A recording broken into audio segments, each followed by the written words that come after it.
Imagine walking into your go-to Starbucks, only to find the doors locked forever.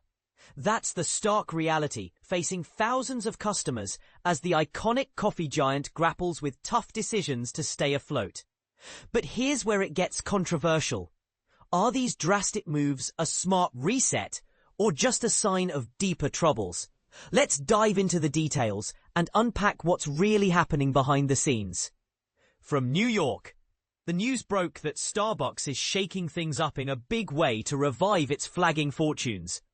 Under the leadership of CEO Brian Niccol, who's been at the helm for about a year, the company is announcing sweeping changes, including shutting down a substantial number of its cafes and implementing another wave of job cuts at its corporate headquarters. It's all part of a broader strategy to breathe new life into a brand that's been struggling to regain its former glory.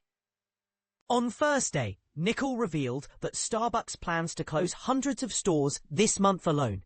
That's roughly 1% of its total locations.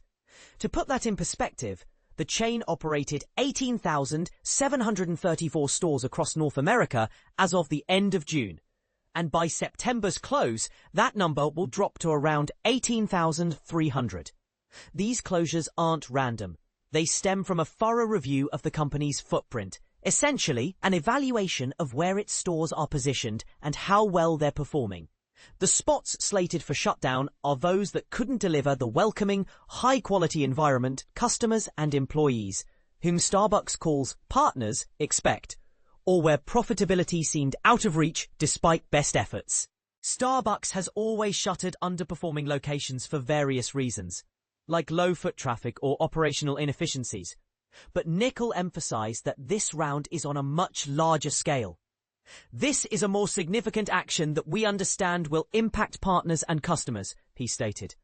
Our coffee houses are centers of the community, and closing any location is difficult.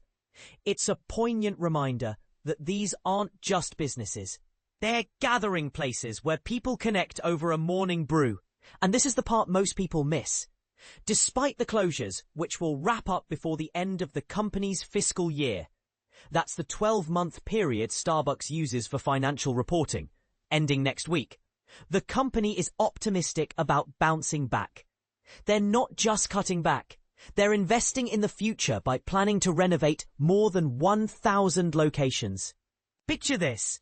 The new Starbucks design aims for a cozier vibe with plush chairs, plenty of power outlets for charging devices, and warmer color schemes to make you feel right at home. It's like giving the stores a fresh, inviting makeover to draw in more regulars. On top of the store changes, Starbucks is announcing an additional 900 layoffs at its corporate offices, building on the roughly 1,000 positions cut back in February. Employees affected will get the news on Friday and receive what the company describes as generous severance and support packages.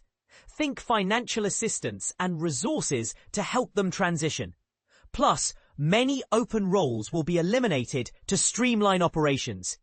Niccol addressed this in a heartfelt letter to staff, saying, "I know these decisions impact our partners and their families, and we did not make them lightly. I believe these steps are necessary to build a better, stronger, and more resilient Starbucks that deepens its impact on the world and creates more opportunities for our partners, suppliers, and the communities we serve." Niccol's arrival a year ago was meant to rejuvenate the storied coffee chain. But the financial results haven't fully materialized yet. The stock is down about 12%, and sales haven't picked up as hoped. To counter this, he's simplified the menu by trimming it by around 30%, while introducing trendy new options to keep things exciting. For example, imagine adding protein toppings to your drink or sipping on refreshing coconut water. These innovations are designed to appeal to health-conscious customers. Food offerings are also getting a facelift, with fresh croissants and baked goods rolling out to complement the beverages.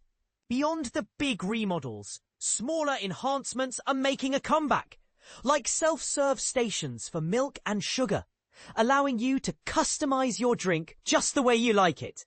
And for a fun touch, Baristas are doodling designs on coffee cups again, bringing back that personal, artistic flair.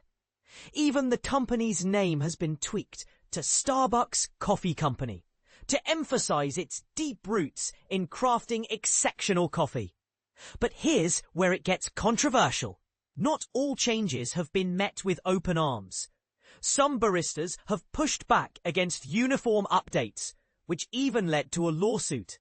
Plus, certain new drinks are proving overly complicated to prepare during busy rushes, adding stress to the team.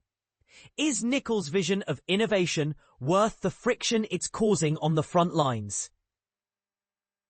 And this is the part most people miss. While the CEO aims for a stronger brand, critics argue that these moves might alienate the very people who make Starbucks special. The baristas who interact with customers daily. This story has been updated with additional context to keep you in the loop. What do you think? Is Starbucks heading in the right direction with these bold changes? Or are they risking losing their loyal fan base? Do you side with the baristas' concerns or believe the revamp is necessary for survival? Share your opinions in the comments below. I'd love to hear your take.